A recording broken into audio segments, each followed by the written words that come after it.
ನಮಸ್ಕಾರ ರೈತ ಬಂದವರಿಗೆ. ನನ್ನ ಹೆಸರು ಸತೀಶ್ ಗುರಪ್ಪ ಹೊಸಕೋಟಿ. Mobile number 9804445000. ನಾವು ಮುಧೋಳ ತಾಲೂಕು ಉತ್ತರ ಗ್ರಾಮದವರು.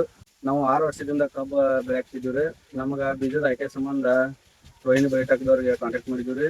ಅಲ್ಲಿ ಹೋಗಿ ಕೇಳಿದ ಬಳಕ ಅವರು ಬೀಜ ಅಟ್ಟ ಚಲೋ ಹಚ್ಚಿದ್ರಾಗ ಇರ್ತಿಲ್ಲ, ಕಬ್ಬಿನ ಬೀಜ ಹಚ್ಚೋಕ್ಕಿಂತ ಮೊದಲು ಭೂಮಿ, ನೀರ, ಮಣ್ಣು ಪರೀಕ್ಷೆ ಮಾಡಿರಿ, ಆಮ್ಯಾಗ ಅದ್ರ ತಕ್ಕಂತೆ ಬೀಜ ಆಯ್ಕೆ ಮಾಡೋದು ಚಲೋ ಉತ್ತಮ ಅಂತ ಹೇಳಿದ್ರು. ನಮಗೆ ರೋಹಿಣಿ ಬಯೋಟೆಕ್ದಿಂದ ಮಲ್ಲಪ್ಪ ಕಟ್ಟಿರೋ ಸರ್ ಅವರು ಮಂಜು ವಜ್ರಮಟ್ಟಿ ಅವ್ರ ಹತ್ತೆ ಒಬ್ಬನ ಹುಡುಗನ ಕಳಿಸಿದ್ರು ಫೀಲ್ಡ್ ಆಫೀಸರ್ನ. ಅವ್ರು ಬಂದು ಮಣ್ಣ ನೀರ ಪರೀಕ್ಷೆ ಮಾಡಿ ಅದ್ರಾಗ ಏನೈತಿ ಏನಿಲ್ಲ ಅನ್ನೋದು ಅದ್ರ ಬಗ್ಗೆ ನಮಗೆ ಮಾಹಿತಿ ಕೊಟ್ಟರು. ಆಮ್ಯಾಗ ಬೀಜ ಆಯ್ಕೆ ಮಾಡಿದ್ರು. ಮಣ್ಣ ನೀರ ಪರೀಕ್ಷೆ ಮಾಡಿದ ಬಳಕ ಈ ಮಣ್ಣ ನೀರಾಗ ಏನ ಸಮಸ್ಯೆ ಇಲ್ಲ, ಚಲೋ ಐತಿ ಅಂದ ಬಳಕ್ರಿ. ಆಮ್ಯಾಗ ನಮ್ಮ ನೀರಾಗುಳತ್ತೆ ಬೀಜ ಆಯ್ಕೆ ಮಾಡ್ಕೊಂಡ್ರಿ. ಬೀಜ ಆಯ್ಕೆ ಮಾಡ್ಕೊಂಡು ನಾವು ಆಗಸ್ಟ್ 20ಕ್ಕೆ ಕಬ್ಬು ಹಚ್ಚಿದ್ವಿ.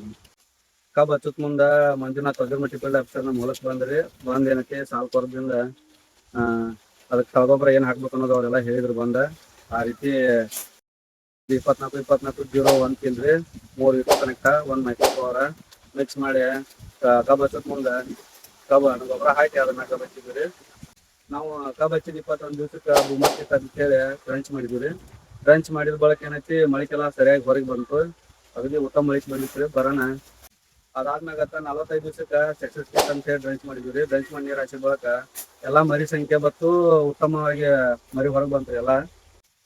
ನಾವು ಸಕ್ಸಸ್ ಕಿಟ್ ಡ್ರಂಚ್ ಮಾಡಿದ ಬಳಕ 20 ದಿನಕ್ಕೆ ಮೈಕ್ರಾಕ್ಸ ಸಿಯಪ್ಪ ಇವನ್ನ 2 ಕೂಡಿಸಿ ಸಿಂಪರಣೆ ಮಾಡಿದ್ವು. ಆಮ್ಯಾಗ ಏನೈತಿ ಎಲೆ ಹಸರ ಬೆಳವಣಿಗೆ ಎಲ್ಲ ಸುಧಾರಿಸ್ತೇವೆ. ಆ ಸಿಂಪರಣೆ ಮುಗಿದ ಬಳಕ್ರಿ ಯೂರಿಯಾ ಸಿಮ್ಮ್ಯಾಗ ಕೂಡಿಸಿ ಗೊಬ್ಬರ ಹಾಕಿ 1 ನೀರು ಹಾಸಿದ್ರಿ. ಆಮ್ಯಾಗ ಏನೈತಿ ಕಲರು ಮತ್ತು ಇದನ್ನ ಚಲೋ ಬರ್ತೀರಿ ಕಬ್ಬಿಂದು. ಇದಾದ ನಂತರ ಬೋಧಿ ಹಚ್ಚೋ ದಿವ್ಸ ಬಂದ್ರಿ ಬರೋಣ. ನಾವು ಗೊಬ್ಬರ 20-20-0-13 ರೀ, 1 ಮೈಕ್ರೋ ಪವರ್ ರೀ, ಮತ್ತು ಅದಾದ ಬಳಕ 3 ವಿಕೋ ಕನೆಕ್ಟ ಮ್ಯಾಕ್ ಪೊಟ್ಯಾಷ್ ಇವನ್ನೆಲ್ಲ ಮಿಕ್ಸ್ ಮಾಡಿ ಹಾಕಿ ಬೋಧಿ ಏರಿಸಿ ಮರಿ ಕಚ್ಚೆ ನೀರು ಹಾಸಿದ್ರಿ. ಬೋಧಿ ಏರಿಸಿ ನೀರು ಹಾಸಿದ ಕೂಡಲೇ ನಮಗೆ ಎಷ್ಟು ಮರಿ ಸಂಖ್ಯೆ ಬೇಕು ಅಷ್ಟು ಮರಿ ಸಂಖ್ಯೆ ಉತ್ತಮವಾಗಿ ಬರ್ತೀರಿ. ಕಲರು ಚಲೋ ಇತ್ತು. ಆಮ್ಯಾಗ ಏನೈತಿ 15 ದಿವಸ ಬಿಟ್ಟ ನಂತರ ವಾತಾವರಣ ಏರ್ಪೇರ್ದಿಂದ 1 ಸ್ಪ್ರೇ ಕೊಟ್ಟಿವ್ರಿ. MS32 ಇವನ್ನ 2 ಕೂಡಿಸಿ ಸಿಂಪರಣೆ ಮಾಡಿದ್ವು. ಆ ಬಳಕ ಏನೈತಿ ಎಲ್ಲ ಕಬ್ಬು ಉತ್ತಮವಾಗಿ ಬರಾಕ್ ಸ್ಟಾರ್ಟ್ ಆಯ್ತು. ಅದ್ರ ಬಳಕ ನಮಗೆ ಯಾವುದೋ ಗೊಬ್ಬರನ ಹಾಕ್ಬೇಡ್ರಿ, ಚಲೋ ನೀರು ಹಾಕೋತ ಅಂತ ಹೇಳಿದ್ರು. ನಮಗೆ ರೋಹಿಣಿ ಬಯೋಟೆಕ್ದವ್ರ ಸಲಹೆದಿಂದ ನಾವು ಈ ವರ್ಷಕ್ಕೆ ಬೆಳೆದಿವ್ರಿ. ಯಾಕೆನ ನಾವು ಮೊದಲ ಹಾಕೋ ಗೊಬ್ಬರ ಗೊಂದಲದಾಗ ಯಾವ್ದಾರ ಗೊಬ್ಬರ ಹಾಕೋದು ಬರ್ತಿದ್ವು. ಇವ್ರ ಸಲಹೆ ಪ್ರಕಾರ ನಮಗೆ ಅನುಕೂಲ ಆತ್ರಿ. ಖರ್ಚಿಂದ ಹೆಚ್ಚ ಕಡಿಮೆ ಎಲ್ಲ ಒಂದೇ ಲೆವೆಲ್ ಬರ್ತೈತಿ ಖರ್ಚು. ಆದ್ರೆ ಇವ್ರು ಹೇಳೋದ್ರಿಂದ ನಮಗೆ ಬಂದಿಲ್ದ ಮಾಡಕ್ ನಮಗೆ ವ್ಯವಸಾಯ ಮಾಡಕ್ ಈಜಿ ಆಗಿಬಿಡತ್ರಿ. ಹಿಂಗಾಗಿ ನಮಗೆ ಕಬ್ಬು ಚಲೋ ಬೆಳೆದ್ರಿ.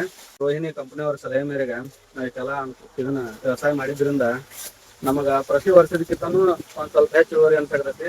ಆದ್ರ ಮಾಡೋ ಮೆಥಡ್ ಈಜಿ ಅನ್ಸೈತಿ. ಯಾಕಂದ್ರೆ ಅವ್ರ ಹೊಲಕ್ಕೆ ಬಂದು ಹೋಗೋದ್ರಿಂದ ನಮಗೆ ಏನ್ ಅನ್ನೋದು ತಿಳುವಳಿಕೆ ಹೇಳ್ತಾರೆ. ನಾವು ರೋಹಿಣಿ ಕಂಪನಿಯ ಉತ್ಪನ್ನಗಳನ್ನು ಎಲ್ಲ ಉಪಯೋಗ ಮಾಡಿವು. ನಮಗೆ ಅದರಿಂದ ಈಜಿ ಅನ್ಸೈತಿ. ನೀವು ಮಾಡ್ರಿ, ಮತ್ತೊಬ್ಬರಿಗೆ ಮಾಡ್ಸಕತ್ರಿ. ರೋಹಿಣಿ ಕಂಪನಿಯವರಿಗೆ ಧನ್ಯವಾದಗಳು ಹೇಳ್ತಂದ್ರೆ.